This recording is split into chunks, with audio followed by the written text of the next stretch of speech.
in college where I realized, oh my goodness, I'm saved by grace. I think when I look back in my life and like my earlier like childhood, there were moments for sure when the Spirit was working in my life and renewing my mind. But I remember just really realizing what grace is in college. Like, oh my goodness, I'm really saved by this unmerited, unearned favor. That's what grace is. Like Jesus did for me what I could never do for myself. And that just blew me away.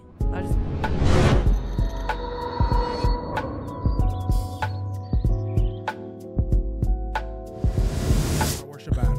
So I'm here with the worship leader for Harbor Church Waipahu, the most incredible church plant this side of the Mississippi. And I'm here with the worship leader, Leah, who happens to also be the pastor's wife, who also happens to be my wife, because I'm the pastor at Harbor Church. Shout out. I love our church. But this is our worship leader. And what's it been like for you leading worship at our church? I love it. Yeah, it's been good. Sorry. Why are you laughing? Because I'm trying to have a conversation. and not give you boring answers. Like, it's good. I love it. Yeah, you like leading worship.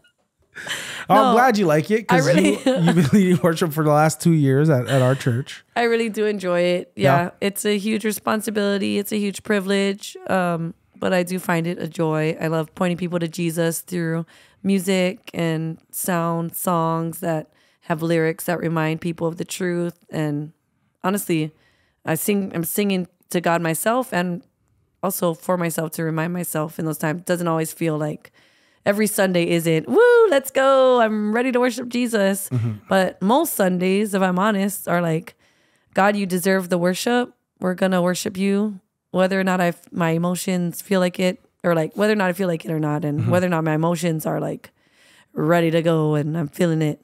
Yeah, we give God worship because he's deserving and because it's good for us to worship God. And most times as we're worshiping, our emotions get into line with the truth of what we're singing. Mm-hmm. So yeah, I love it for those reasons. It's great. It's a great way to hold myself accountable to the calling of God to be a good Christian woman. Mm-hmm. Yeah. And you're passionate about it. That's the other thing. Like, you are very passionate about leading worship. And that's one of the things that I think everybody in the church has benefited from. And I don't say that just as your husband. I do say it as a pastor, that it is very obvious that you've led people and that you're very passionate about God receiving glory, not just singing good music, not just like, not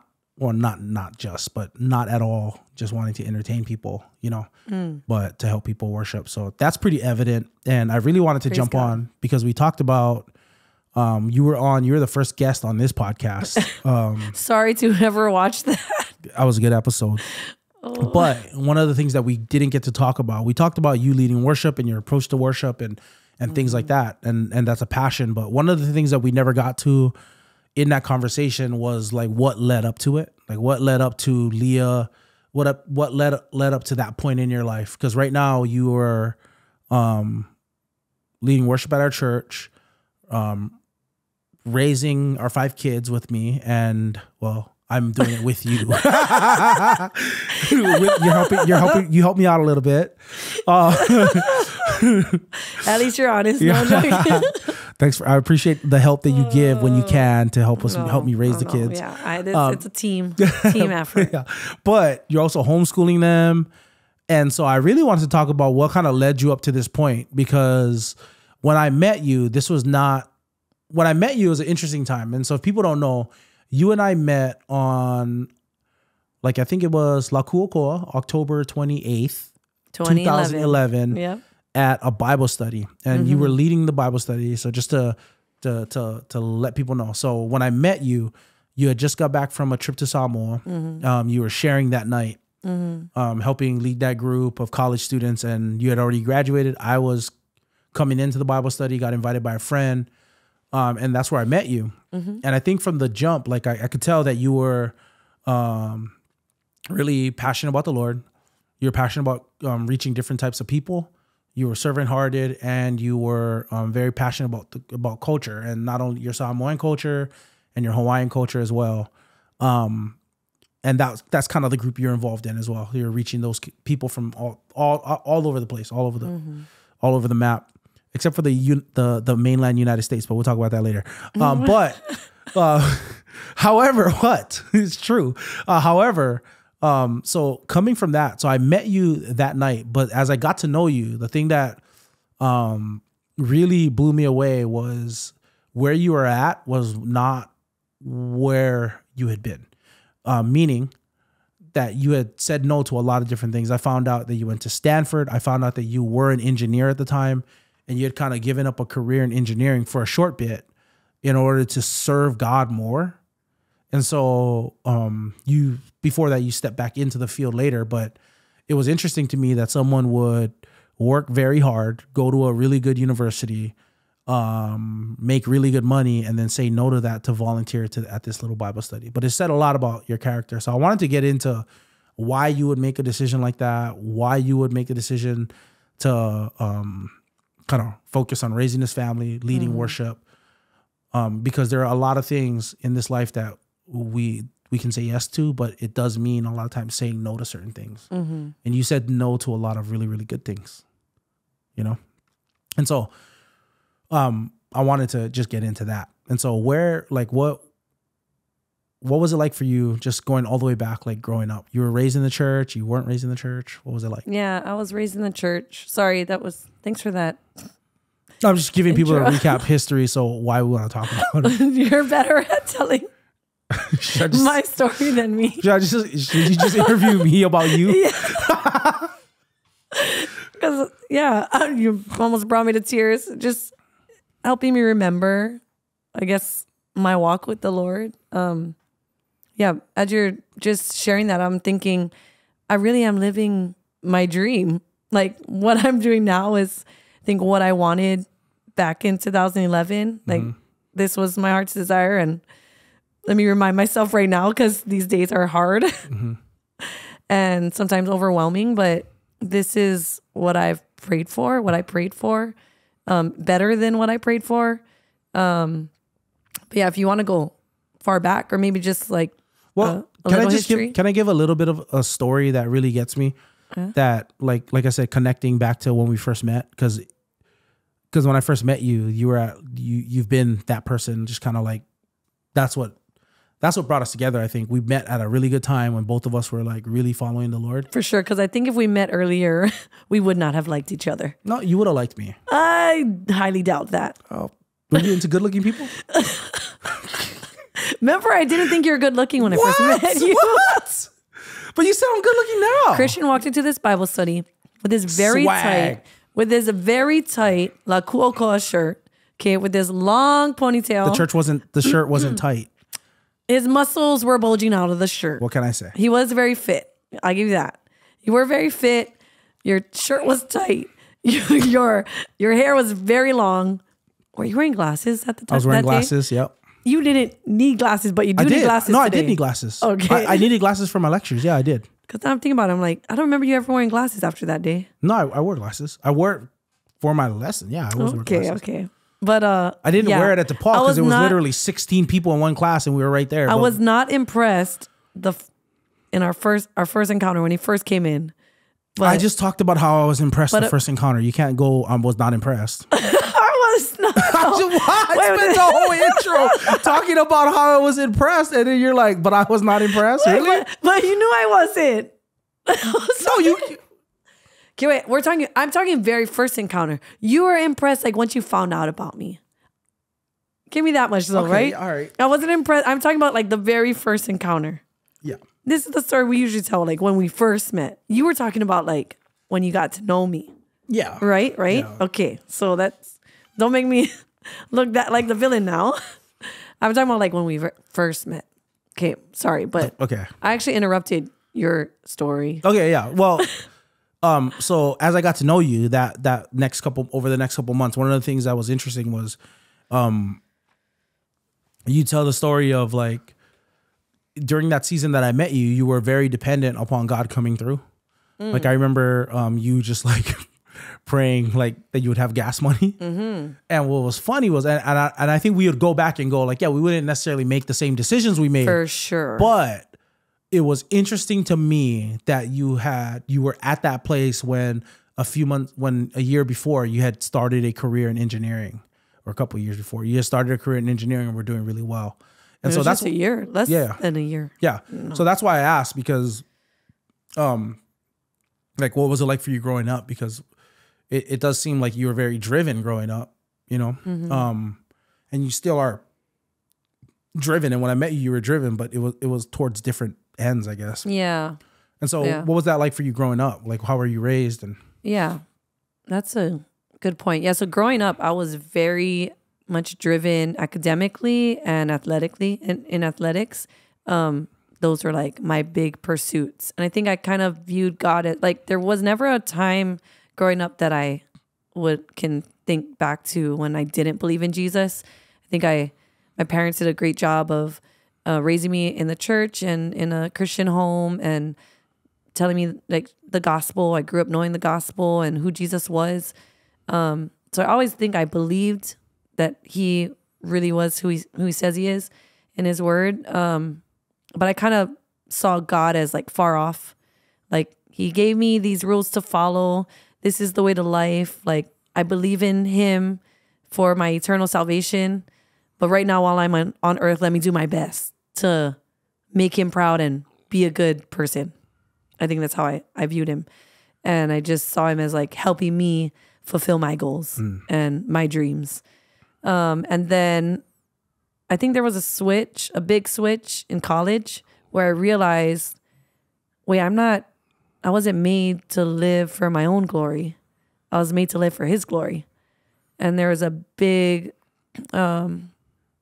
renewing of my mind, I would say. Like the word talks about the Spirit renewing our minds in college, where I realized, oh my goodness, I'm saved by grace. I think when I look back in my life and like my earlier like childhood, there were moments for sure when the Spirit was working in my life and renewing my mind. But I remember just really realizing what grace is in college. Like, oh my goodness, I'm really saved by this unmerited, unearned favor. That's what grace is. Like Jesus did for me what I could never do for myself. And that just blew me away. I was just blown away by the gospel, what Jesus did for me. And I think even though I knew it before, I like knew it here, but it didn't really connect with my heart and my mind. Like there were times when I felt like overwhelmed by the good news of Jesus and what he's done for me. But I feel like in college, my head knowledge and my heart, God just brought it together. And I just had some big real like revelation that, wow, God really saved me. And that freed me up. Like when I really understood that I was saved by his grace through faith in Christ Jesus and not by works, so that no man may boast.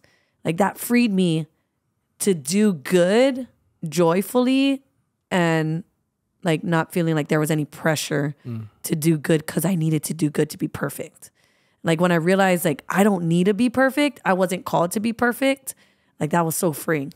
Because growing up, I was always like, I need that A+. I need the best that I can possibly get. Even though that never brought me like temporary satisfaction and like a win in sports. But it never brought lasting satisfaction. And when I like truly tasted and saw like God is good and he's more than enough, I think that's when so yeah, I would say you met me when I was in my zealous phase. I was super zealous. Like you said, I had just left. I'd only been working at my engineering job for like 6 months before I left. And it had been, maybe I was in like the 5th month since leaving when I met you. So yeah, at that point, I was praying for gas money, believing God for my next meal, relying on my parents a lot, honestly. Shout out to my parents for, they never gave me a hard time about leaving my job to like, I really felt like I want to give it all up to follow Jesus, not knowing that like, hey, following Jesus also means doing my job really well and being faithful where he placed me. And I did while I was there, I did do my job really well, but I didn't stay faithful, I think, where he had me at the moment. But God's so gracious, and his will is always done in the lives of his children. So thankfully he had me covered. But yeah, I grew up in the church, to answer your question. But yeah, in college is where I really, I think, came to the knowledge of the saving grace of Christ, and that really freed me up. And where like, what was the thing that caused that? So like for me, I can point to when I went to college. I was like you. I think I was focused on sports, and I didn't play at a high level or anything like that, and I wasn't even that great. But I liked playing sports. I enjoyed it. I did well in school when I went to college. Not in high school, but in college. I was different from you. You got into all these schools like Ivy Leagues and Duke and like Stanford and USC, all those kinds of schools. I got literally rejected from every single school I applied to, and my backup was UH. Thankfully, they also rejected me. I was so pissed at my college counselor. I was like, bro, you told me to take the regular class, because they would look and go like, you tried hard. They didn't care at all that I was in regular. Honors? No, not honors. I took regular classes because you could take like Chem Com. So then you should have had the high grades in the regular classes, right? But I would rather have had the higher grade in the lesser classes. So like there was... No, you said that's what you did. You said you took the regular class. I didn't take... Yeah, there was a lower than regular class. There was like chemistry. You had Chem Honors, right? And then, or AP Chemistry or AP Chem. And then you had chemistry, and then you had Chem Com, chemistry in the community. And... I decided, you know what, bro? I think I could do this. So I just go get my low grade in Chem Com, my low grade in regular physics, my low grade in regular history, all these regular classes. And I got rejected from every single school. And we paid tuition at Iolani. Thank you very much. Thankfully, I played football. I was able to go to a small little NAIA school. Thankfully, they accepted me. I don't know what they were doing. But I was a great student there, they're though. no longer open. They are open. Are we talking about Lambeth? Yeah, they were purchased by Memphis University, man. Okay. I am technically... Lambeth, though, is not open. It's Memphis at Lambeth. Oh, okay. And you know what? So I'm technically University of Memphis, just like Derrick Rose, bro. I'm in there. I'm in there. And then I transferred to DePaul, which is like a D3 school. But the thing for me is I was always like interested. I was always like, I went to college. I gotta be in the church. So I would go, but I don't know if you were like this, but go to the parties and then just make sure I wake up enough time to go to church. Sadly, yeah, that which was is fine. Too. Like it was fine to have fun with my friends, whatever. Like certain stuff was not fine, right? But I was always like, okay, I gotta be in church. But when I went to DePaul, I met these guys, friends of mine that were studying the word and trying to live out their faith and keeping each other accountable and praying for people and praying for each other. And that actually transformed my life. So it was like a Christian community and seeing people try to live out the gospel that were just stumbling. So I was going to this Bible study that this guy was leading, and I was like blown away by it. I found out later that he was just printing out Mark Driscoll sermons and just reading through them. But I thought he was the most amazing guy ever. And he still is. But that it was being around a community that was trying to live it out that caused me to be on fire and come home with that same desire to like make Jesus known. Same. So for you, it was meeting a community of people. Yes, it was same. Because that didn't happen in your first year, I imagine? It did happen in my first year. Oh, for real? So what happened for me was it happened in my first year where I met people who were also seeking Jesus, pursuing Jesus. And a lot of them, I think, grew up in the church too.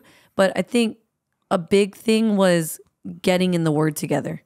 So what I didn't have or wasn't as familiar with growing up was like digging in the word. Besides like in church, like while the pastor is preaching, like smaller Bible studies and like doing that with my friends and these other kids who are, in this going through the same stuff as me, like going through the word together and like really digging into the word and see like, what is Jesus saying here? What does this mean? And like, what are the implications of this? If I really believe this, that was big for me. And like journaling, I think that's when I really got into journaling and writing out my prayers. And yeah, I just grew in my faith a lot, but a lot of it was through community.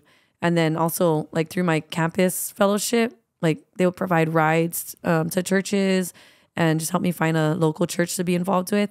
but yeah, seeing the gospel lived out in community was huge for me. And like seeing people willing to loan their cars to people they just met because of the gospel and like as a way to love their neighbor was major. And I remember doing that for other people and them being blown away. But I learned that from seeing it done from my Christian community. So yeah, that was a huge way that God worked in my life. Mm-hmm. Shout out to InterVarsity Christian Fellowship at Stanford. That was huge. And Chi Alpha. Yeah. Never heard of Chi Alpha though. Yeah, that's where I met like some of my other. But you weren't involved in like FCA or anything? Not at Stanford, but we had like a bunch of like all campus fellowship nights, like prayer and worship nights. Yeah. I have a question. So when you were at Stanford, what was your intention while you were there? What was your goal? Oh yeah. So that was like, my goal was to get a Stanford degree so I could make a lot of money, take care of my family. Which isn't a bad goal. Not a bad goal, but that was honestly my goal. But I remember like you said, like you could look back at a point in your time in college. For me, it was, I remember I went there with like this goal. This is my goal. This is my dream. And I remember my freshman year, God being like, is that really that's all? That's your dream? And I just remember thinking like, that's a big goal. Like not a lot of people get to come to Stanford. They kept talking to us about how we're the cream of the crop. Like it's so selective. But yeah, I felt like God was challenging me. Like that's not a big dream. Like that's so small.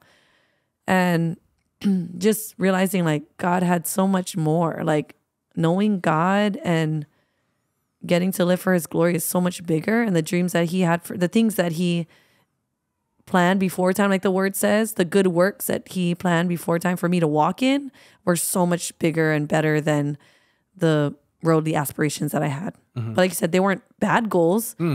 He just had bigger goals. And what I think I realized in college is that people are so much more important than any like piece of paper or amount of money or career.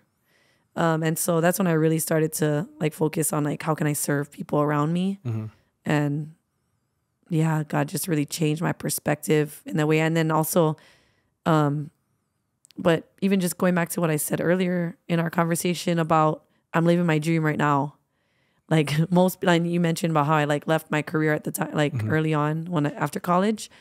It's like God just changed what my dream was. Like I wanted to make him known, and like you can make him known, like we mentioned. Like it doesn't mean leave your workplace. But for me, I was like, he was just changing my goals at the time, and I think I just when I look back, I was like, maybe I could have taken a little slower. Yeah. And I think we've advised people too, like, for sure, that even though God used like our zealous seasons to do a lot of good in our own lives, that we look back at it and go like, man, we could have been wiser, like in like you had a good job, you had it lined up, and you could have done both. You could have served him faithfully and provided and like meaning provide for, bless other people or something. At the same time, like I don't look back at it with any regret because I'm thankful for what God did, for sure, during those times when we were zealous. But yeah, I for sure see that. And I do want to emphasize that because there's a lot of young people that we've talked to where they think, okay, I want to follow God and I want to just leave everything behind. I'm like, dude, like you can follow God in the position that he's placed you in. Like you do have if you got a good job, like you can be a blessing to so many people. And be faithful where you're at. I did have mentors at the time who were advising me to slow down and to not just make such a quick decision. And I wish I listened to them. Lesson learned. But yeah, just to emphasize like what you're saying, like listen to the older, wiser folks in your life. Like you have those mentors for a reason and for times like that when you need the hard word. But honestly, sometimes we're just stubborn and we just think we know better and we want to do it our way. So I really had to repent of that since then. But like you said, I am thankful for how God used it and all that he did in that time. But there's definitely times for sure, like I could have been wiser. I could have been more honoring to those in my life. I could have been more humble. I could have, there's lots of things I could have done better. But lesson learned, and hopefully you guys learn from our lessons instead of going through it yourself. And yeah, because you ended up going back to work later. I did. When we were, which was pretty crazy. I wouldn't advise you do this as well. But I had some student debt, and you were like, "We're gonna get married anyway." No, you were still in school. Was I still in school? Oh yeah, I was still. Sorry, you were still I was still in school. Is what it was. We knew that we were planning to get married. Yeah, I could go back to work. Yes, it was. That's what it was. Sorry, I thought I was done with school, but I wasn't. I was still in school. You weren't done with school. You still had like a year to go. Well, a year turned into 2 years. Yeah, because UH was like not 1, not 2, not 3, but 4 years, and I was like, cool. No, UH didn't take transfer credits, which I hear they still don't. Bruh, hey, they don't take transfer credits from a school that's. I'm not gonna say. Never mind. That was a lot tougher. Not saying not saying that like. As you wear your UH gear. You're not gonna take the ball. Sorry. But my bad. But yes, where are we going? Well, I was gonna say, that. We wouldn't advise it anyway, but you went back to work, and the next time you went back to work, we did see it as, and I feel like it's always been that way where, okay, now we see it as God's way of providing, like then during the next season. And thankfully, like the door was still open. But the reason the door to your job was still open was because you had, even in the 6 months, you had really done a great job, and it opened up opportunities for you later. So yeah. But all that to say, going back to just your story, even though there are some things that we would have done differently, I think there's still a lot of ways that you grew during that time. For sure. So going back to Stanford before we talk about other things, did you ever have a point in your life or in college where you doubted your faith at all or doubted your belief in God? So yes, so freshman year was great, my Christian community. Sophomore year, I ended up trying out for the basketball team, the Stanford D1 basketball team. I guess I was fearless. How tall were you? As tall as I am now, 5'4" and 3/4. Crazy. Okay. Well, yeah. I always loved basketball. Like I said, I grew up loving sports, playing sports, was super competitive. And when I went into Stanford, like I knew coming out of high school, like I likely was not going to get the D1 scholarship. I hadn't, but I knew I could. Like I've been competing with friends who, I believed that I could if I just tried, if I did my best. So you're a competitor. That's what you're supposed to be. Yes, but I also knew like I wasn't picking a school based on basketball. I wanted to go to Stanford, whether or not I could play basketball or not. So I ended up just playing like club, intramural, and one of my friends convinced me to try out with her going into our sophomore year. So I came back home to Hawaii and trained my butt off after my freshman year, got in the best shape of my life, went back to Stanford and tried out. And your friend didn't. Yeah, my friend did not try out. Shout out, friend. Sadly, my friend did not try out. Yeah, I got back and I was like, hey, you ready to go? And she's like, no. I was like, what? I thought you were serious. Like, anyway, yeah, so I went, tried out, they didn't have a spot for a walk-on. Could have told me that beforehand. But anyway, didn't have a spot for a walk-on, but offered me a job as a manager. So I took it because I was like, this is awesome. Like, even though being a manager, shout out to all the managers because that is a hard, humbling job. Basically doing all the stuff that people don't want to do, the laundry, all that stuff. So, but it was a great experience. But during that time, I was not in Christian community just because of the schedule. And you were thinking like, stick around and then just, if there's a spot, jump in. Oh yeah. Like I wanted to still. But so you're traveling with this team. Yeah. So I had the schedule of a D1 athlete. But actually I was still sticking around after they were gone because doing the laundry, all that stuff. And coming in before practice. But I didn't get the, like that's a whole transition in itself. And like another conversation where it's like, you're used to being an athlete and then you're not. Like identity wise, that's a huge shift. So for me, that sophomore year for me was really hard. And I went through a spout of depression where it was just like, I remember coming home, I think it was for the summer. And I was just like, I had no motivation to do anything. Or it might've been winter break. I don't think it was winter break because I was with the team. Anyway, I had all these amazing experiences with the basketball team. And there were a couple, like one of the coaches was a believer. At least one of the players, I remember like getting together with them, talking with them about our faith and stuff. But there wasn't anything like the community that I had freshman year. So I actually ended up So with the basketball team and all of that, I just remember like I was in the Virgin Islands for one of like, I want to say Thanksgiving break, one of the breaks. And it was like an amazing experience, right? You think like, wow. But for me, I was like, I wanted to be home with my family. And I was just sad. I didn't find, it's different when you're like going to battle with your teammates every day, sweating with them. You have a different bond and relationship with them than you do the manager. You know, the person who's doing your laundry, getting all your stuff together. And basketball, a small roster. So if you're out, you're on the out. Yeah. So I just didn't feel like I belonged anywhere within the team. Like there were the players, the coaches, the staff. I was staff, but I didn't find my place. I did meet a good friend who ended up being the manager after, took my spot the next year. She came on like kind of like for free at the time because they didn't have it in the budget. But yeah, I still learned a lot, and I'm thankful I had that experience. But for me, it was just a hard, sad time. And yeah, I remember coming home. So I ended up getting out of shape when I was with the basketball team because I didn't have much time to like train on my own. I did, but I was like, when I wasn't working, I was trying to get my schoolwork done because I was taking the engineering classes. And so I didn't feel like, I just didn't have a lot of time. I got out of shape. I felt womp. I felt fat. I like felt unmotivated to go see anybody when I came home for break. And I just remember calling one of my Christian friends, and be like, I think I'm depressed. And that was hard for me to say. What was that like? I just broke down. I was like, I have no motivation to see it. Like, and usually when I came home, like I'm like a social butterfly. Like I used to be out and about. My schedule was filled. I'm meeting up with everybody. I'm going to the beach, doing all these things. And it just was the opposite. And I just remember feeling so alone. And like, yeah, I remember my family was like, I was just out of it. And I just remember my friend praying for me. And I remember something breaking. And I just, I cried out to God, and he answered. I know it's not always like that for everybody. And I know every day is a battle mentally. Like you got to choose to believe the truth and choose to not go in a downward spiral. But yeah, for me, like admitting that and then going to God for healing, it just changed everything.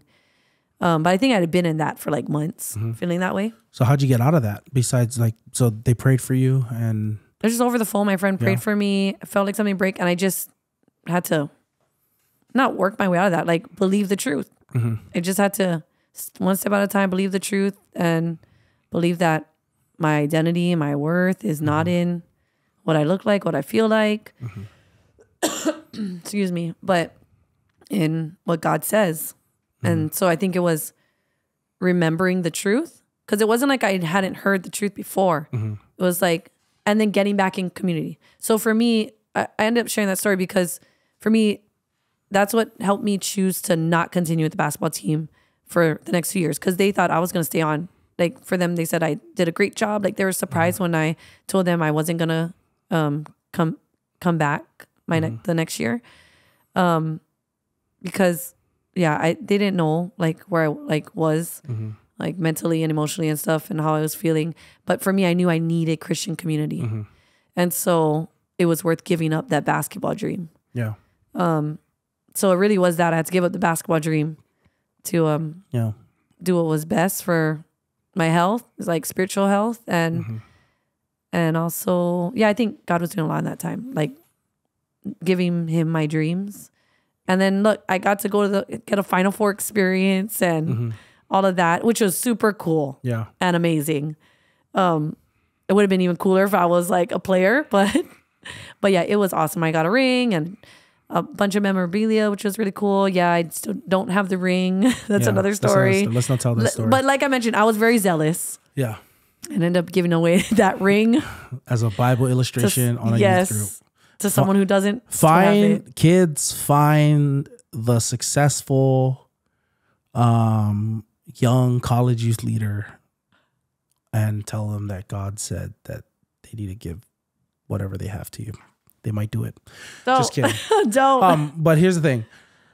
When I think that what you had to deal with is what every athlete kind of has to deal with. Mm-hmm. And so I talk about it with a lot of friends, but whether you're a good athlete and you go far or you're not and you don't go that far, at some point in your life, you have to deal with the fact that athletics can't be your identity. Yeah. Because I know people that went to the pros, and once they're done, they're working alongside other people who are who just doing a regular job. And all of a sudden they feel like worthless because in their mind, they're an athlete. Mm-hmm. And in their mind, that gave them value. That gave them something of significance. That gave them respect in other people's eyes. Yeah. But you get to the real world and that stuff doesn't really matter. Yeah. And if that's your identity as an athlete, no matter if you're a pro or like you're at a small school or something, and you come to the realization that, man, you're not going far. This isn't your ticket out. This isn't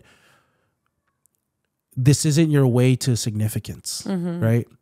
I think every single athlete has to deal with that at some point. And the reason I say athlete is because athletes generally are all striving towards a goal, striving towards these positions that there aren't many people that are in them, right? So it's small. Like if you go from middle school to high school, it's a big drop off. If you go from high school to college, it's an even bigger drop off. And college to the pros, is even bigger drop off. And there are good people that don't make it. But one of the things that I see, especially with Christian athletes, is thank God for understanding that they're who they are and their value and their worth is not found in being an athlete, because that stuff's temporary, very temporary. And what you had to deal with is what everybody else had to deal with, just at a different time. You know, like all those Stanford girls, most of them never went pros, and they got to realize, hey, who cares if you're an athlete, right? And it's better you realize that sooner than later. Yeah, and I was not prepared, and I think I wasn't even thinking like that. You know, like, you're competitive. Yeah, I wasn't thinking like, oh man, I got to be ready for when I'm not playing. And I thought like, oh yeah, my identity's not in basketball. Then I realized, man, I really, you know where it is when things are taken from you and you're just absolutely devastated. Yeah. Right. Like, so like you could have something that you really love, an item, a thing that you really love, and it gets taken away. Your car. I've seen people break down over their car. Like, this is all I got, you know, like as if the car was the thing that gave them the most amount of value. Yeah. And so whatever it is, you know, it's athletics or if it's your schooling or anything like that, or if it's a good job. I've seen people, you know, go to good schools, not get great jobs, and all of a sudden feel less than, you know. But the good news of the gospel is like who we are is not wrapped up in what we do. Yeah. It's not wrapped up in what other people think about us. It's in who God says we are, right? And who Jesus is. And who Jesus is, right? Yeah. Jesus is Son of God. We are the children of God. If Jesus is righteous, we're righteous. If Jesus is holy and perfect, we are holy, you know, and being perfected every single day. So, yeah, I think that is a big thing. But that wasn't the only thing that you had to figure out, like learn your identity, right? So you had basketball. As you were talking, I was like, that's probably why I was a perfectionist, because I was over here trying to earn acceptance, or like feel like you said, like my identity was in athletics and in my academic performance. Because like I had mentioned to you, like I was not okay with a B before. Like before Stanford, I was like, yes, I got a B. I'm above average at Stanford. But no, yeah, growing up, I was always like, I need the best that I can get. Like I wasn't okay with A-. And it wasn't for just no reason. It was because that's where you found value. Yeah. Yeah. I think so. So it was so freeing. Like I said, once I realized, no, I'm saved by grace through faith in Jesus, not by anything I did. Like it was so freeing, because I'm like, there's no pressure to not make a mistake. And my parents never put that pressure on me. Yeah, they told me that too. Yeah. Your mom said to me one time, she was like, because she sees our daughter, Kaoli, sometimes she puts pressure on herself. But she was like, you were at another level where she said she wouldn't even push you because you were already pushing yourself so hard. Yeah. She wouldn't have to tell you go do your work because it would just overwhelm you because you're already on yourself. Yeah. I remember asking my mom, I think it was like in high school, like, how come you guys get on Andrew, but you never get on me? And they're like, because you get on yourself. If we get on you, you're going to have a breakdown. And I was like, oh yeah, that's true. I do get on myself. So yeah, I've always been pretty self-motivated, but yeah, it was a huge realization, like, oh, I'm putting my identity in that. and my identity needs to be rooted in Christ Jesus and who he is. And when it's rooted in that, life is so much more enjoyable, so much more freeing, so much more peaceful. Yeah. What was the big thing that changed for you once you realized that? Like, what practical changes happened? Practical changes. I wasn't stressing about my problem sets that I was doing. I was like still doing them, trying to do them well, but I was spending more time with people, not using people for what I needed. That makes sense. Like, sometimes I was just like, okay, I need your help with this, so help me do this so I can get this. But just caring for other people, so, I could serve them. If that meant I'm staying up later to do my problem set so I could be here for a friend when they're going through a hard time, then that's what I would do. But yeah, it freed me up to be a better friend, I think, and a better Christian. But like, yeah, practically, I'd be out there. Instead of going to the parties, I was with my friends serving pancakes in the, or like serving food in the, I can't even think of the name now, but like in the common area while people were going to the frat parties, having prayer meetings, prayer and worship nights with my friends, just seeking God and praying for one another. Yeah. Just what I did on the day-to-day was different. Yeah. Just completely looking to serve, looking for how to bless other people. Yeah. Looking for God in everything. Yeah. Yeah.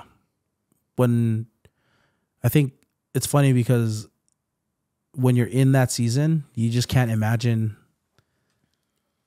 anything else, right? Except for I spent a lot of time in prayer. I spent a lot of time in worship. How can people not do this? How can they not spend their time serving people and praying to God and journaling all day long? Yeah.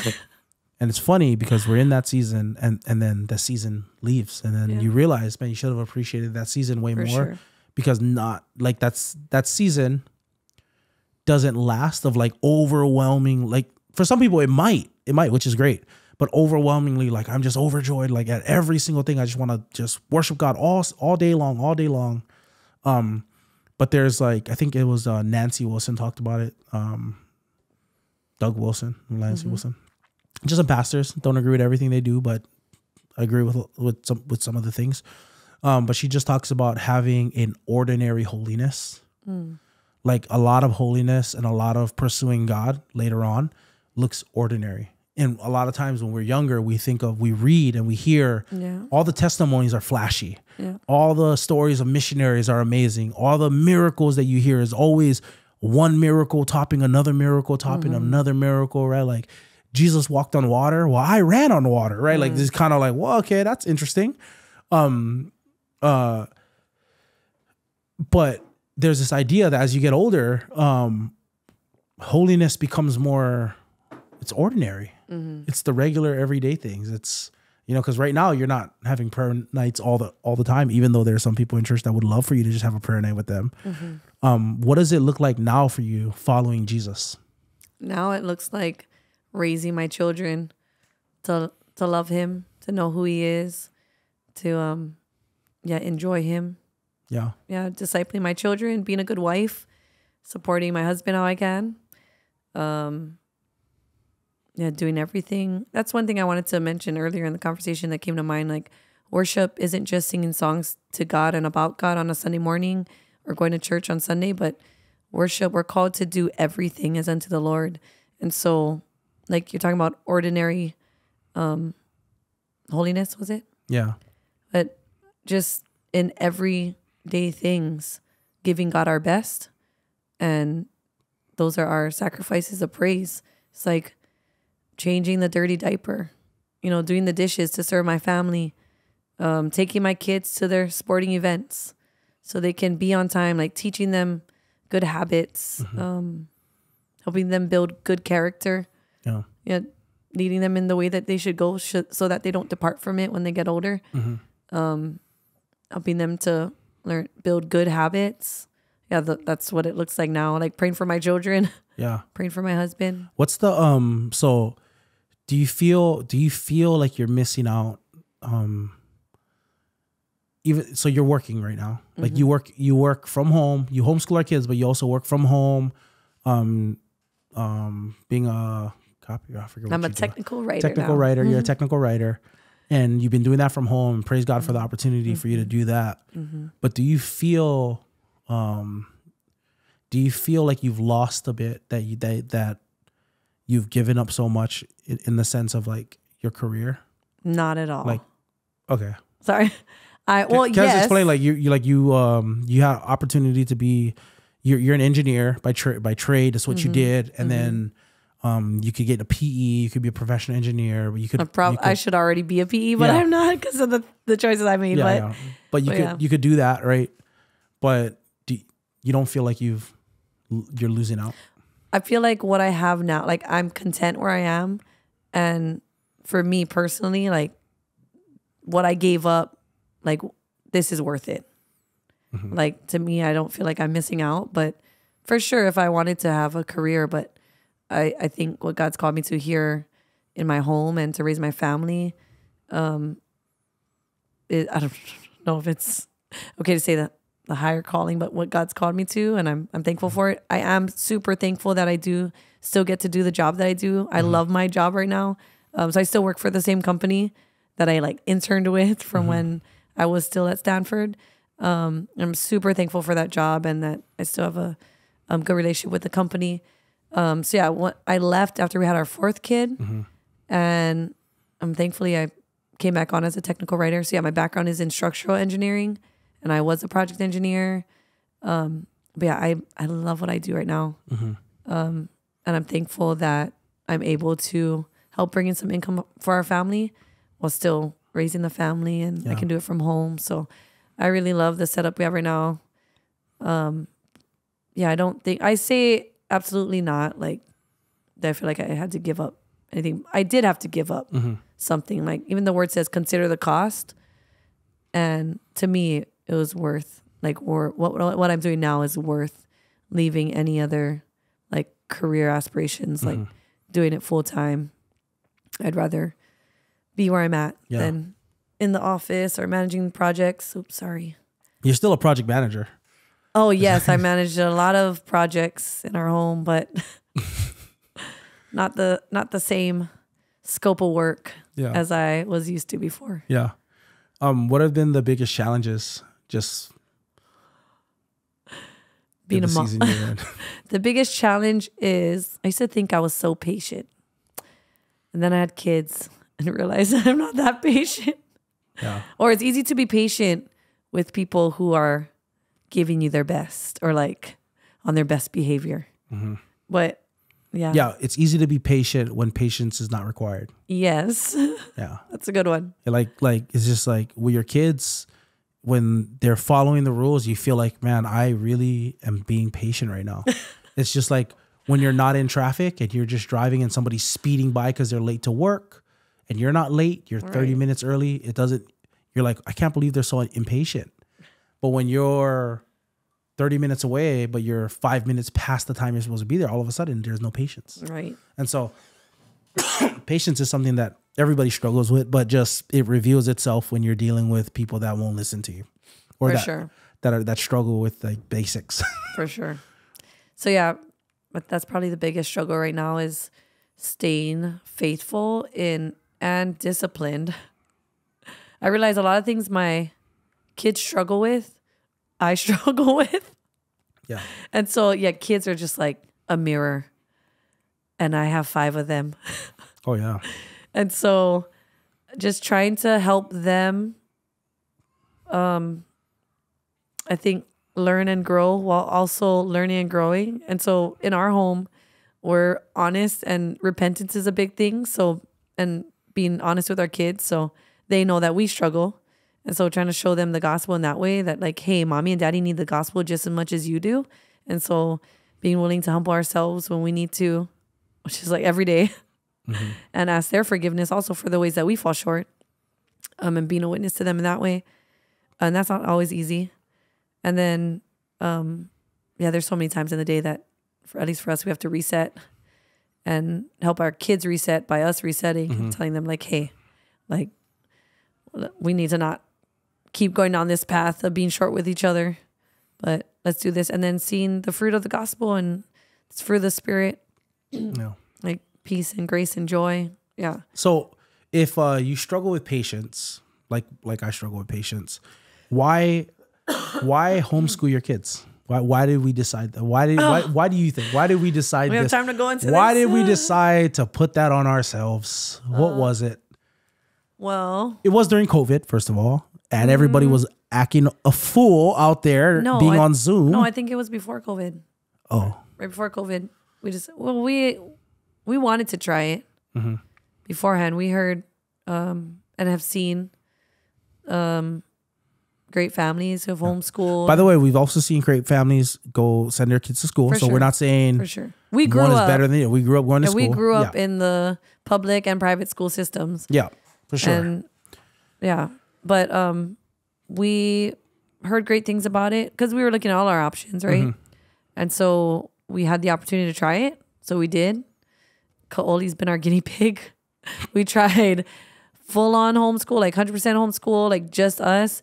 We've tried classical conversation, CC, which is more like co-op style. And I did not like the, by the way, no offense to classical conversation people, but I ain't trying to go sit in class with my kid. I'm sorry. Yeah, we ended up being drained from that. Bruh, that would tire me out all week, so I couldn't even teach my kid during the week. Yes, but if you can do that, you're amazing. But I couldn't. Yes, and then we're doing charter school, Myron B. Thompson. Yeah, so we're not really homeschooling them. We are all the way. We are. Well, not all the way. So they go in. Yeah. Yes, it's a charter school. So we love this setup. Yes, we partner with the school, and so thankfully, so actually, I guess Kaoli is our guinea pig, but also Cameron, Christian's sister, who's also been on the podcast. She has been she was in a public school for like half of kindergarten, and then Christian as a mom tried to homeschool her, and we couldn't do it. And they couldn't do it. Poor Cameron. And then she went to MBTA, and so from her experience, it's been great. And so we ended up taking our kids to MBTA, and we've loved it. Yeah. So we get a lot of support from them with like curriculum and everything. So yeah, that's how I guess we decided, because we had conversations about it and we looked at our options, and we wanted to be able to have that time with our kids because they spend so much time in school. I mean, I think that was a big thing for us. Yeah. We spent so much time at school, at practice, at everything. Yes. Yeah. And our parents would take us to those things, but we were spending a lot of times with our peers, and we just realized like our kids don't necessarily need all that time with those kids being influenced by other kids. And we wanted to have more of an influence on them. They still, trust me, our kids still do get a lot of interaction with other kids and just other people. And it's great. Yeah. We love and it. so for us, for our family situation, I would say it's not necessary for every family situation. And we know there are families who want to do it, who can't because of resources or time. But thankfully, like we've been able to, and we've loved it. And just even for as church planters, like it worked for our schedule, the flexibility of it. So there are lots of things that we considered and we perfectly considered and were able to do. And I think being able to teach our kids math, science, being able to teach them social studies, but all of it from a Christian worldview, a Christian perspective has been good. Yeah. And it doesn't mean we hide them from like what other beliefs are and other systems. You know, it's hard to do that now. We haven't not talked about dinosaurs. We've talked about dinosaurs. Okay, my kids believe in dinosaurs. All right. Chill out.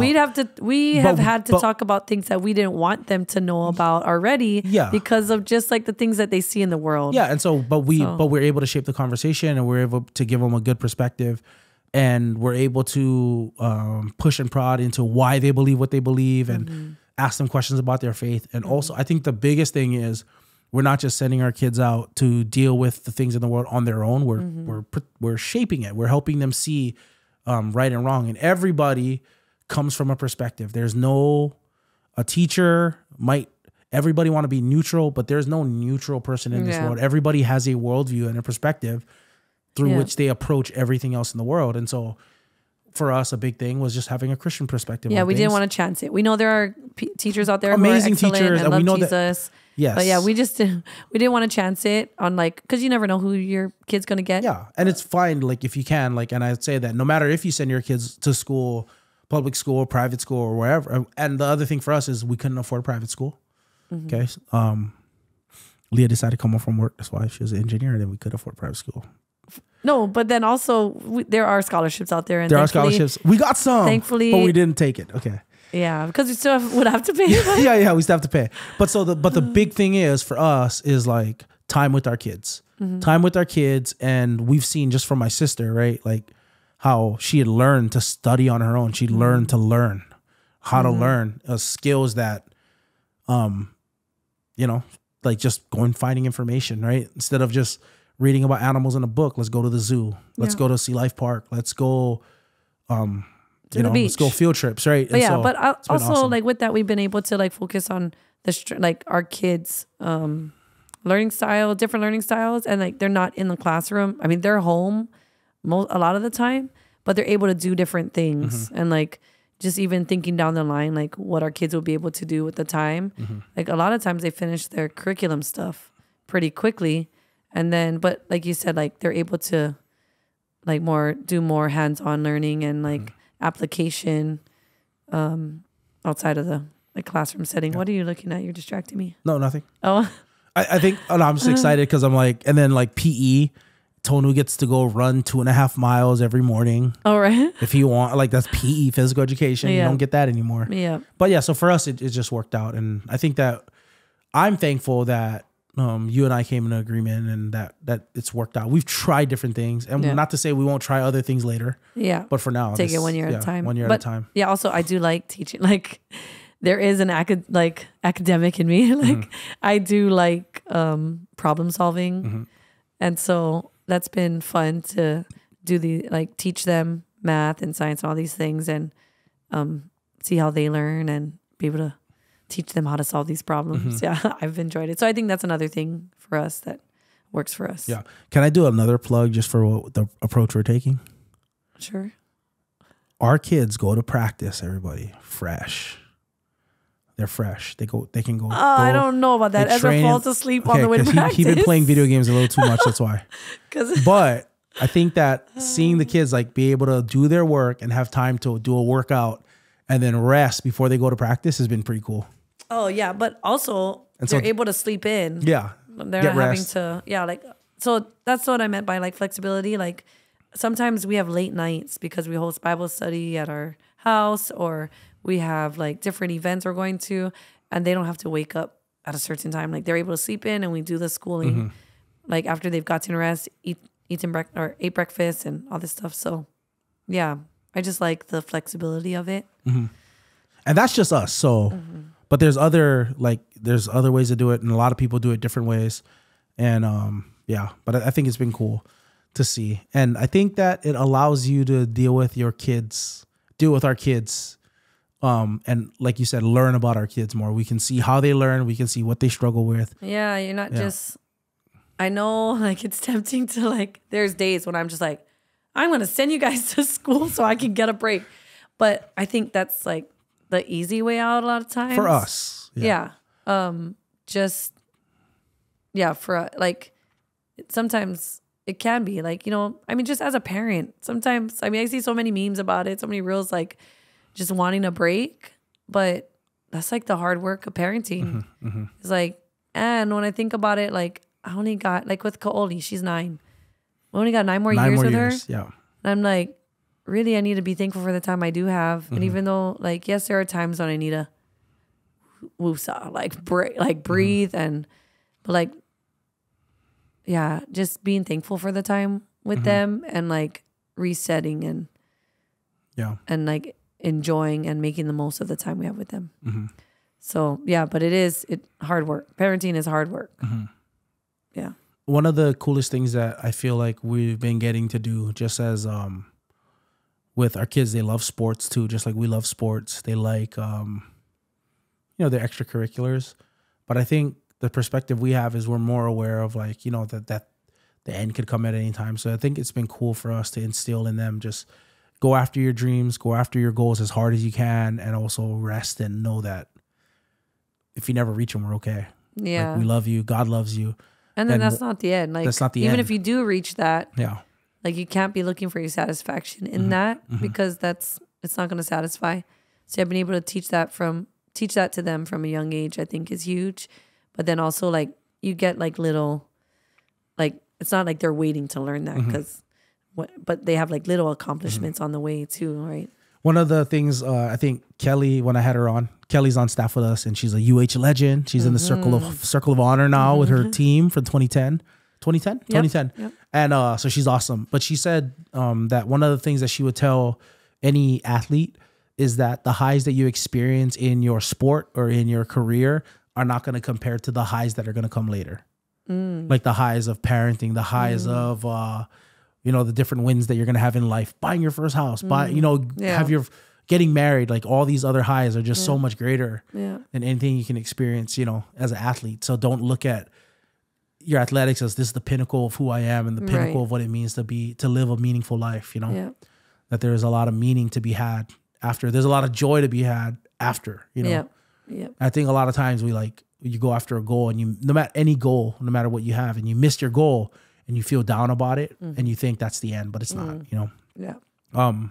Yeah, for sure. 100%. So what about worship leading? We talked a little bit about it before, but how has that been?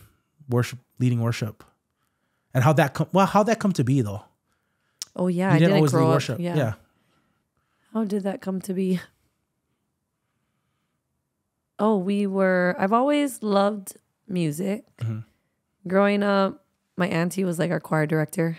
But you were into like Britney Spears, yeah? Just had to bring that up. Yes. In elementary, I was choreographing dances to Hit Me Baby One More Time, and for my friends for talent shows. What does that even mean? Wait, what does Hit Me Baby One More Time even mean? Wait, at the moment, does it mean hit me up, baby, one more time? Like hit me up again? Hit up my pager? Because they had pagers at that time, yeah? Christian, you don't want to talk about what that means on this podcast? I'm just saying, what does hit me baby one more time? I don't know, okay? What does I want it that away mean? I don't know. What does tell me why ain't nothing writer. but a mistake? Go ask the writer. Like what is this? I don't know. But yeah, in elementary, my uncle was making me iron on shirts with Britney Spears album covers. Wow. And I was wearing that to school. I loved it. I was like, wow, thanks so much, uncle. Anyway, yes. But I wasn't even talking about that kind of music. I was talking about like how I got into worship leading. Okay, yeah, you're right. Sorry. And how my auntie was. So yeah, I grew up being in like church plays and stuff and singing in the church, but never. What was your biggest role in the church? I don't remember. Yeah. I was never the star of the church play. Yeah, I don't remember. I was a background. Sorry. That's okay. Every part matters. Well, you were a background too, obviously, because you don't remember. If you were Mary, you would have known.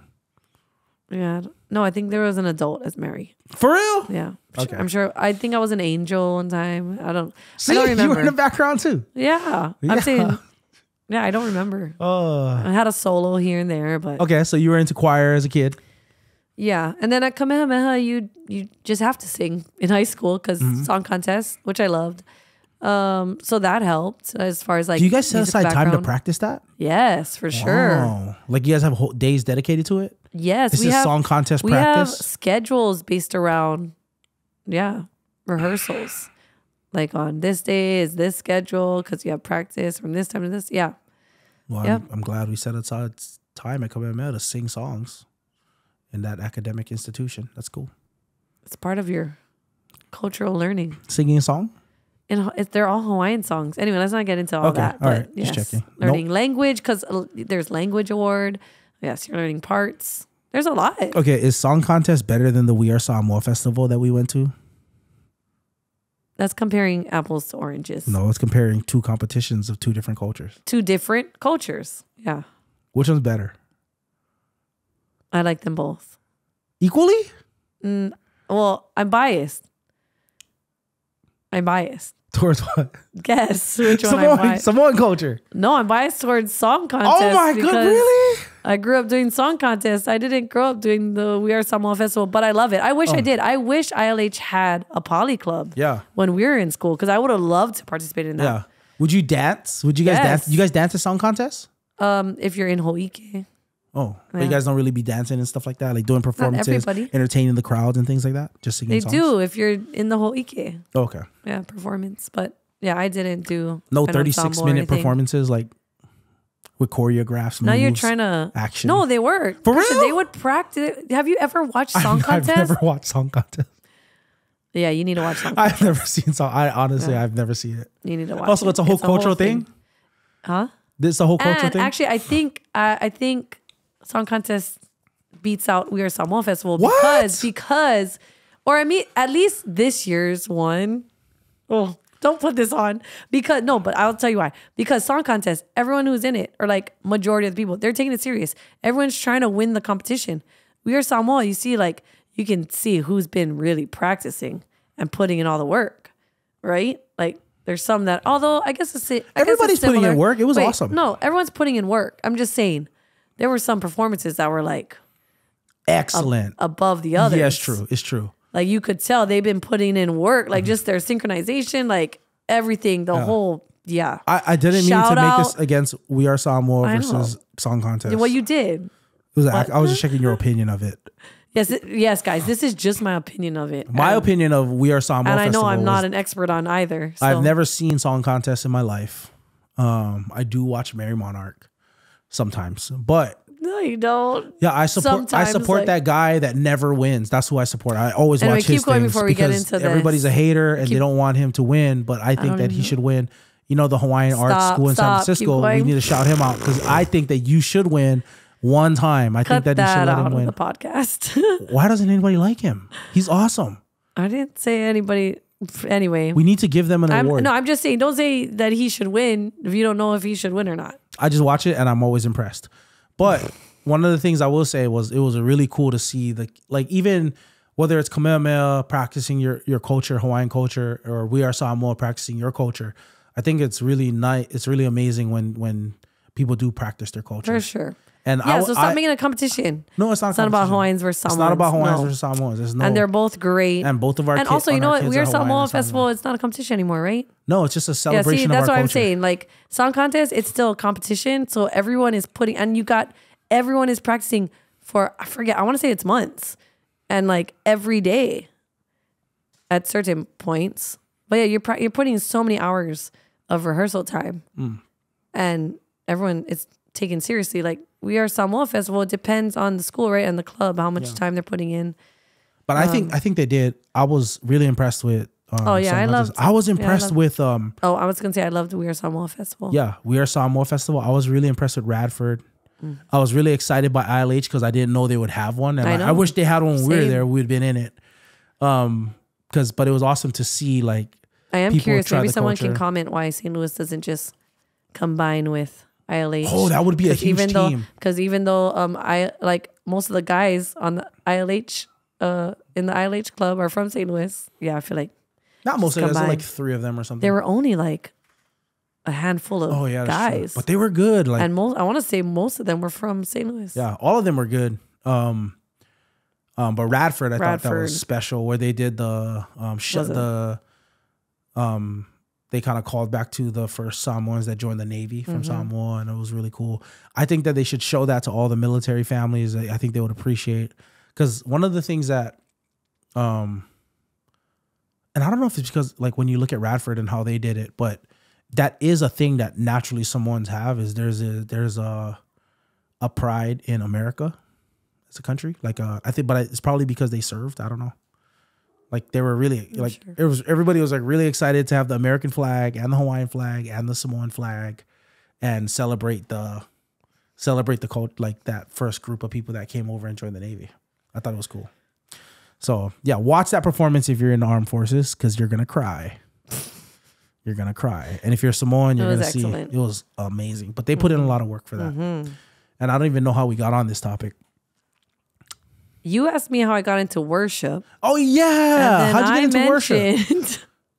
How you were into song contests. I grew up loving music and singing, and just how being at Kamehameha, I just naturally learned a lot about music because of song contest.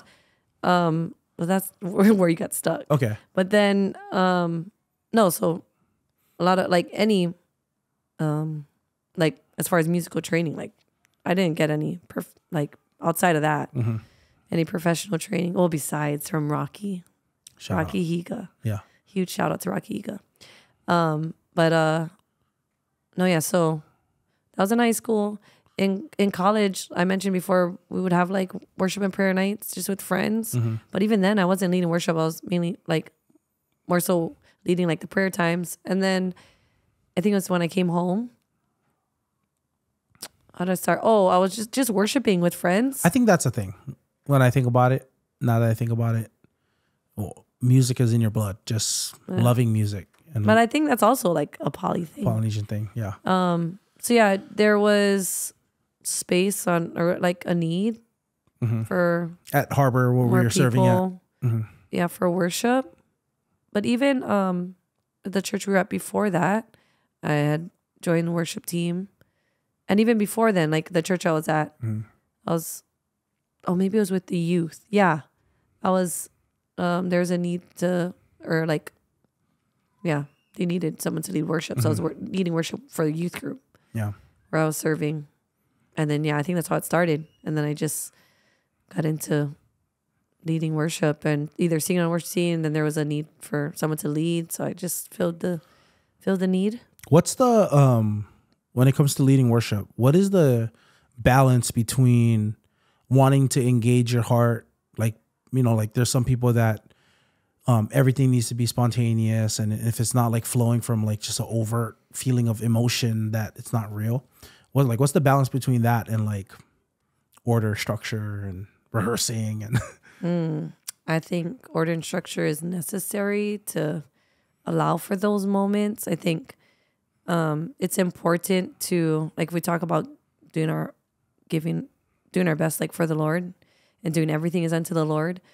Like you don't just like, your best is like when you're sharp, focused, like when you're preparing for a game, right? We talk about athletes, like you practice your plays so that when it's game time, those things are habit. You know where you're going to go and where you're supposed to be at what time.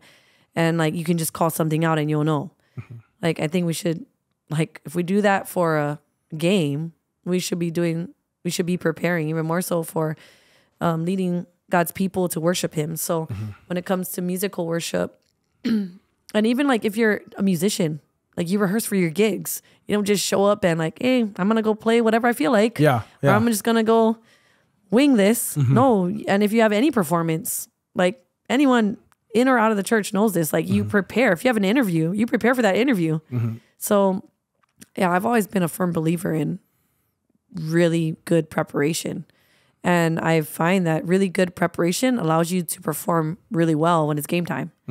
And so, and I know my boss can attest to this. Like, I like to be really prepared going into meetings and things so that I can do well when in a game time situation. So with worship, and I think those things prepared me to lead worship well. Yeah, yeah. So, and I like to say like nothing wasted.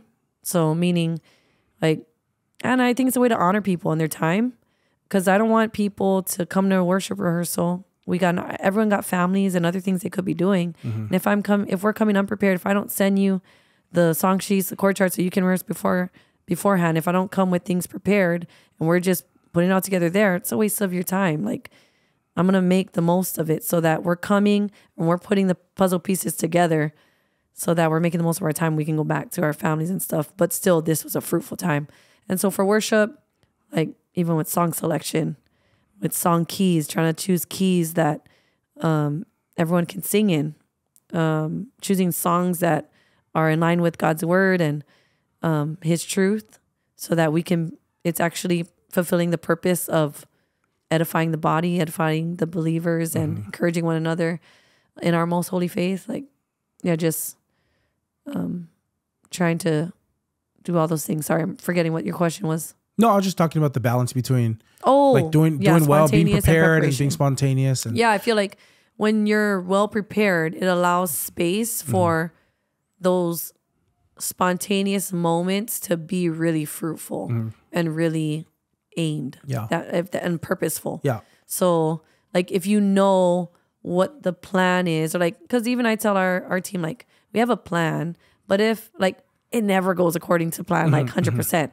And so knowing that, like holding our plan like this versus like, this is the plan, do not stray from it. Right. Where it's not a culture of grace anymore. It's like, don't mess up. Yeah. So it's not, like I always tell our team, like, I'm not expecting perfection. I am expecting excellence. I'm expecting everybody to do their best job.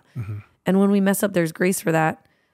But as long as it's not like, we need to prepare also so that we're helping our people worship God and not distracting them from worshiping God, because you can tell, like, if you're not playing the right chords, then it doesn't allow them to sing the melody of the song, right? Yeah. Or like if we're off together and like no one's on time, like that's gonna be confusing for the people. Who do they follow? But no, yeah. So I think good preparation allows for those spontaneous moments to happen better. And you know what's interesting about worship, and one of the things that like we talk just with our kids about is we help encourage our kids to feel what they need to feel, right? Like there's an idea that, you know, like when we tell our kids, like when you see us, you should be happy that mom and dad are here to pick you up from this house, right? Like we don't let them just like pout, like, and just like, oh, that's just how they feel. Or like our kids wake up and they just wake up on the wrong side of the bed with a bad attitude. We don't just go, that's just how they feel today. Right. Like, hey, try to get them, like, we try to get their them mind right. Yeah. To align their Why are emotions you with the feeling truth. this way? Okay. Yeah. It's because, you know, like, you know, you woke up just on the wrong side of the bed. Okay. Or no, if they had a bad dream, then we're like, hey, that dream's not true. It's okay. Like, it's not true. Let me remind you of the truth. Yeah. And then getting them in line with that. Or like when it comes to like worship, right? Yeah. Where it's like, okay, you're not feeling good right now. That's what I'm saying. You might not always feel the like, words you're singing. Yeah. But we're in charge of our emotions. Like, it's not like the movie Inside Out. Like I had to tell our son, like he really believed that at one point. He's just sad. And he's 7. Like he thought that there were these little characters in his head, like sadness and joy, and they were controlling how he felt. Yeah. But I had to tell him, like, that's not true. Yeah. God gave you these emotions and they're good, but you're in charge of your emotions. They don't rule you. You control them. Yeah. So even though I'm feeling bleh right now, like, and I'm singing, there's joy in the house of the Lord. Like I'm preaching to myself right then, even though I don't feel it. Like there might be days where I'm feeling it and I'm just shouting that with full conviction. Which is praise God for those days. Yes, those are awesome days. But then there are harder days where you really got to work to preach to yourself. Like there is joy in the house of the Lord. And that's true, even though I don't feel that right now. And so bringing our emotions in line with the truth of God's word, with the truth of what God says, like remind ourselves like that's true. And so I'm going to fight to believe that truth right now. And I believe a lot of the Psalms are like that. I don't think David was feeling great I mean, read the Psalms. He wasn't like a conqueror all the time, feeling like on top of the world, feeling like a winner all the time. Right. Yeah. He was being chased, like his king tried to kill him. And writing from those points and just from like really low points. And so being honest and being real. And there are times, you know, there are the songs like you can be real and like be honest. Like I'm not feeling great, God. Like God already knows. So we don't have to hide anything from him. Yeah. But there's definitely times in worship where I'm like just bawling, sometimes happy tears and sometimes sad tears. Like this is really hard right now. This is really heartbreaking right now. And God, take this and help me to remember your truth and your grace in this moment where things are hard. And then being able to give it to him in those times. Yeah. So I think it's huge to like not go to church wanting to feel a certain way. Cause that's also hard too, right? Like that's another thing, right? Like sometimes people come to church because they're like, I need to get my emotional fix. Right. And church is not for an emotional fix. Like God is not here to give you an emotional fix. Like you're not going to go to church and every time just be bawling your eyes out. Like it's not to feel some type of way emotionally. Like sometimes you will, but it's about that heart conviction and then the emotions coming from those convictions. And that's something, I had to learn like that it's okay that sometimes even when I'm praying or when I'm singing that I'm not feeling it like emotionally. Like it's okay to not feel it emotionally. And it is okay to feel it emotionally. Like if I'm brought to my knees or if I'm crying, like God's not asking me to show up and feel some type of way every time. Like, yeah, you can't manufacture emotions or the spirit like that. But let God move. Well, I mean, like, I don't know if, like, I think that not manufacturing emotions, but you can get there, right? You can sure. You can believe the right things to get yourself to a place of joy. You can believe the right things to get yourself to I wasn't a place saying of appreciation, right? Like, yeah. And I actually like the movie Inside Out, but I do agree that the idea that you can't control your emotions is not true at all. There are times when you're overwhelmed. Yeah. There are times when life is just kicking you in the butt, and like you're overwhelmed with a set of emotions and that you went through a bout of depression, right? We go through bouts all the time of like frustration and things like that, but we know in those seasons, like, okay, Philippians 4 says, rejoice always. Like, how can I rejoice right now? What things are out there that I can rejoice about? I don't have to be happy that I'm suffering. Right. I don't be like, I'm doing good. You got this painful smile on your face. Right. You can acknowledge, like, I'm not feeling it, but Lord, I need to get here. Yeah, I think that's important. And I need to get my heart there, and I need to come to that place, and I know you're good, right? So even with our kids, like, you don't have to. We're not telling you like, just grit your teeth and act like you're happy. No, we're telling you to be happy because there's all these things you should be happy about, right? So I think there's like 2 steps to it, right? Because you're saying like you can be honest with what you're feeling, but don't stay there. Don't be like, I'm sad, period. Yeah. I'm going to be sad. But you can be sad and then say, but I have all, like, so to set our mind on things above, like the word says, where Christ is seated at the right hand of God, right? To think on things that are praiseworthy and true and honorable. So I think it takes not just acknowledging your feelings, but like acknowledging the truth and changing your perspective, being thankful, right? Because that scripture you mentioned in Philippians is like, rejoice in the Lord always. I'll say it again, rejoice. Yeah. The Lord is at hand. The Lord is near. Like, we can rejoice because the Lord is near. And then like do not be anxious about anything, right? Acknowledging that you're probably gonna want to be anxious. There's things in this world that might cause you to be stressed or frustrated, but do not be anxious about anything, but in everything, present your requests to God with thanksgiving. I think there's a key there because thanksgiving just changes your perspective.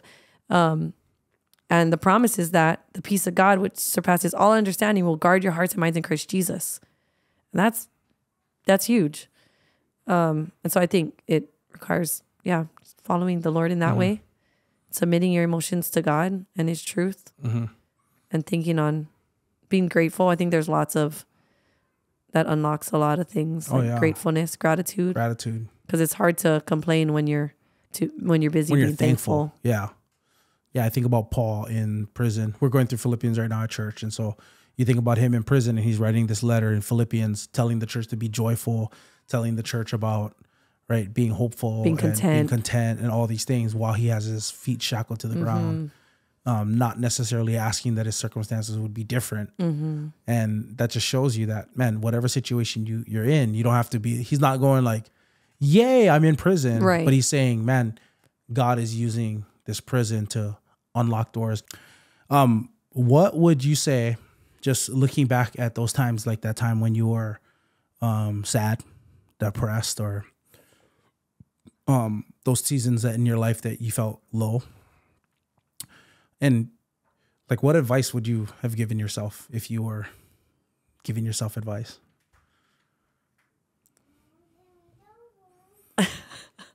Perfect timing. Yes, we'll go home soon. Our daughter just came and asked us to go home because we're in my office right now. What advice would I would say? Be content, trust God. Even though that's hard. That's a hard word when you're feeling sad. But honestly, I think a lot of that sadness came from being discontent and not trusting God. And so, like, trusting His goodness, that He is as good as He says He is. That He really is good. He really is trustworthy. He really is faithful. Because I think in those moments, I was discontent with where I was at. And I wasn't looking for Him, I think, or I wasn't aware and like trusting that He was moving right then and there. I think I was just focused on what I didn't have and what wasn't going on for me. Mm-hmm. And so I would tell myself to, because even not just in those sad moments, when I look back, I think a lot of my times in my life, I was like just wishing for I was at the next step, but I missed out on what God was doing right then in the present. And I feel like a lot of times too, like I have to remind myself to be content and be present now, because there's going to come a time where I'm going to miss. I'm going to wish I could go back. Yeah. And so, yeah, I think I would tell my younger self and myself right now, be content and trust God. Yeah. Yeah. That's good. And I think you have to be content too, just with every season, no matter what you're in, right? Like whether you're doing great and killing it, and whether you're just feel like you're at the bottom. Yeah. Like scripture says, godliness with contentment is great gain. Yeah. Like the person who's content can be joyful in every single season. Yeah. Right. Because what they have is always enough. And that's being content in Christ. Like not being content with how your situation is. I'm glad I'm broke. Yeah. Not that. Not that. Yeah. Like, not like I'm glad, I'm content that I'm sad. Suffering. Yes. Yeah. Not that. That's where God wants me. Be content with having Jesus and with knowing that you have him and your future is secure in him. So that means whether I'm having a good day or a bad day, I can be joyful and content because I know that my future is not dependent on this one day or the one mistake I made or this one good choice I made. Like that's not what determined my future or what's going to determine my future. Like God's will and God being good and working all things together for the good of those who love him, who are called according to his purpose. Like that, my future is secure in that. I can rest in that. I can be content in that. So that gives you freedom to, be okay with right now. Whatever right now is like. Yeah. That makes sense? That makes sense. One of the last things I want to talk about, just as a, just you and me reflecting on, we've been married for 10 years now. Just celebrate 10 years. Yeah, just celebrate 10 years in January. Yeah. And I was just reflecting, just thinking about it. Like one of the things that going back to that time we first met is you're really about that life, meaning you're really about the God you're talking about and the God you sing about. And I like love him. whatever, like whatever you can do to glorify him, you do that. And if there's things you have to put away and you realize you have to put them away, you always do that. And I think just for people out there, that if you're going to find a wife, right, like a charm is deceitful, beauty is fleeting, but a woman who fears the Lord is to be praised. That's one of the things I see in you. And that's always been the thing. And it's just grown even more, raising kids with you and serving alongside you and worshiping God with you. It's always been, from the moment I met you, I realized like this is somebody who was willing to lay down everything for God because she believes and she loves him. And so even though we talked earlier about having some regret as far as like, maybe we shouldn't have done some of the things that we did. Maybe we should have did this with our job. One of the things that stood out to me though was that you were willing to do that because in the moment you felt that's what God was calling you to do. And so having the desire to like, man, I'm going to lay down the desires I have in this world, which are good desires to pursue God, is something that like we would look at it differently. But at the same time, that willingness to do that has always been there for me, seeing it in you. And raising kids, I see it even more, that you're willing to do whatever you need to do to pursue God and glorify him. And I think that that's been amazing to see you do that in every single different season that we've had, how you've rolled with me when we have a lot financially and things are going well and we're winning in ministry, and the seasons when they're dry and we feel like we have nothing, or we feel like we have $3 and we screenshot that might or might not be a true story, to the seasons working to come out of that season. Like you've always been just wanting to glorify God in everything that we have. And I think that when I look back at everything from the first day I met you, that's been the same. And so I would encourage anybody looking for a spouse out there, find that quality of whatever it's going to take to glorify God. That's what I want to do. That's how we are in the situation we're in. That's how we're raising our kids. And that's what we want to instill in them more than anything else. We want them to follow Jesus come hell or high water. And I've seen that in their mom. I've seen that in you, that you follow Jesus come hell or high water. And in the times when we've had, like, we're at each other and we're fighting, or like we're just disagreeing, like I know that we always have a chance. We always have a shot at reconciliation because you're always willing to follow God. Well, I'd say that's for both of us, right? Because so just for the ladies out there who are listening, like it's the same thing. Like look for a man who's following Jesus, who loves God more than you. Mm-hmm. Because if they love God, they're going to love you. They're going to treat you well. Yeah. So you don't want somebody to love you more than they love God now. Right. Then you're an idol. Yeah, you're an idol, and you're a terrible idol. Yeah. And so at the moment that when they love God more than they love you, at the point that they decide not to love you, their love for God is going to wake them up, cause them to repent and go, I need to love and lay down my life. Mm-hmm. And so if you have someone, a lot of people, they want to be the object of someone's affection. Right. And they're all. And that's something that you and I don't do, and we don't have that thing because we both love God more than we love each other. Mm-hmm. And that causes us in the moments when we're low and we're not feeling it emotionally, right. We have someone we can look to who goes, right. Okay, I got to change the way I'm feeling right now. Right. I got to humble myself and get back because I should not be feeling this way towards this person. This is who God brought me together with. This is my spouse. Yeah, this is my husband, my wife. Yeah. And so I think that it makes for just a beautiful life. And I love our life. Same. I'm thankful for our life. I'm thankful for the life that Jesus has blessed us with. So yes, in the beginning I said I was not impressed initially. And that's initially, so you have to give me some space to say about how that has changed, and that changed early on. Yeah. And I am really thankful for you for taking time to reflect on the 10 years. Yeah. No, that for sure is something that I value and I'm so thankful for in you, is your love for God too, because like you said, like there are days when we do not like each other and we're just going at it, and but it's our love for God that really, like, we can trust that, hey, we're going to come to our senses. Those days few and far between, the longer we've been married. Yes. Fewer and far between. Yes, but anyone in a relationship knows that you have those days. Yes. And what makes the difference, whether or not you're going to make it or not, is whether or not you're able to humble yourself and whether or not we'll meet each other at the cross. Yeah. Whether or not, like, we'll wait for each other at the cross.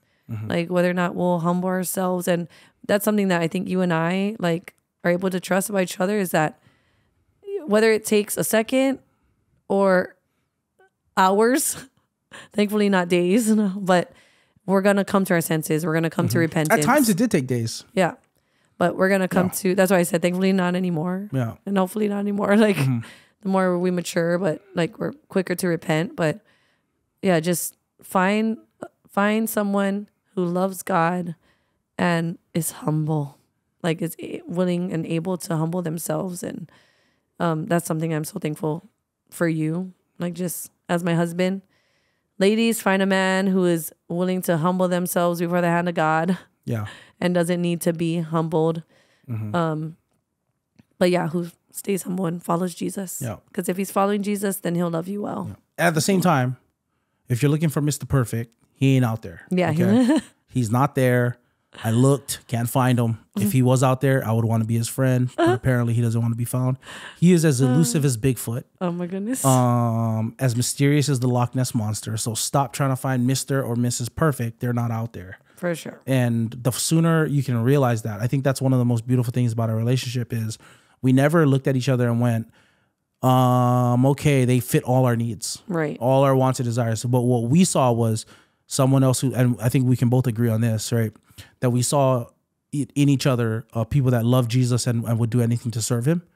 And they wanted to do it together. And then that was all we needed. And we were good. Like, I wouldn't say that we did it. That's so weird. Like, there was a lot of emotion and love and like excitement about being together, but it wasn't like that was the driving force between anything. Like, we can't help but get married. It was like, hey, let's do this together. But I think what really matters, no matter like not just us, but for a relationship that's gonna last, is I think it needs, like, you both need to love God, love God first.